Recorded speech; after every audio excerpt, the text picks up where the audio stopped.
SMK dengan NIM 877723714, mahasiswa Prodi PGSD dari UT Yogyakarta.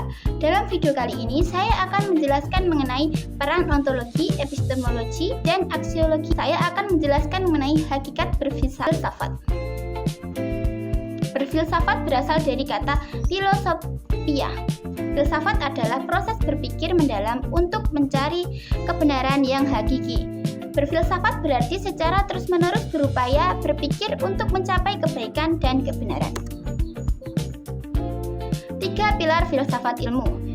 Yang pertama, ontologi. Ontologi itu objek kajian, apa yang dikaji dan hakikat realitasnya. Yang kedua, epistemologi. Epistemologi itu metodenya, bagaimana ilmu diperoleh dan kebenaran diuji. Yang ketiga, aksiologi. Aksiologi yaitu nilai dan etika. Untuk apa sih ilmu itu digunakan bagi kehidupan sehari-hari? Yang pertama, saya akan menjelaskan mengenai pilar ontologi. Ontologi itu menjawab pertanyaan apa yang menjadi objek kajian ilmu.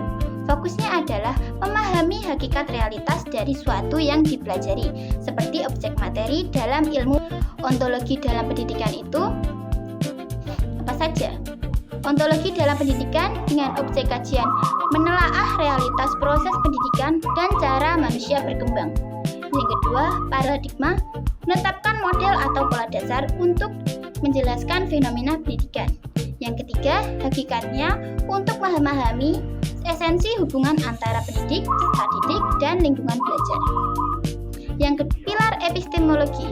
Epistemologi itu menjawab bagaimana ilmu tersebut diperoleh, mengkaji asal-usul, metode, prosedur, dan batasan pengetahuan untuk memastikan validitas kebenaran ilmiah. Nah, sekarang kita akan mencari tahu sumber dari metode ilmu tersebut. Berikut saya sudah membuat tabel mengenai sumbernya. Sumber pengetahuan rasionalisme dengan karakteristik utama menekankan penggunaan akal dan logika sebagai sumber kebenaran. Yang kedua, empirisme menitik beratkan pada pengalaman indrawi dan bukti lapangan. Dan yang terakhir, metode ilmiah sistematis, terukur, dan dapat diuji ulang secara objektif. Yang terakhir, saya akan menjelaskan mengenai pilar aksiologi. Aksiologi itu untuk menjawab untuk apa ilmu tersebut dipergunakan. Jadi, kita itu belajar itu untuk apa? Nah, aksiologi digunakan untuk mengkaji nilai, etika, dan kaidah moral dalam penerapan ilmu agar tidak menyimpang dari kemaslahatan manusia.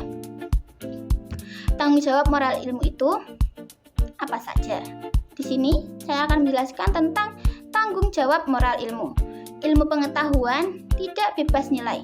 Peran aksiologi adalah dalam keadilan, memastikan ilmu mewujudkan kebaikan sosial, untuk etika ilmiah, mencegah egoisme dan penyalahgunaan data.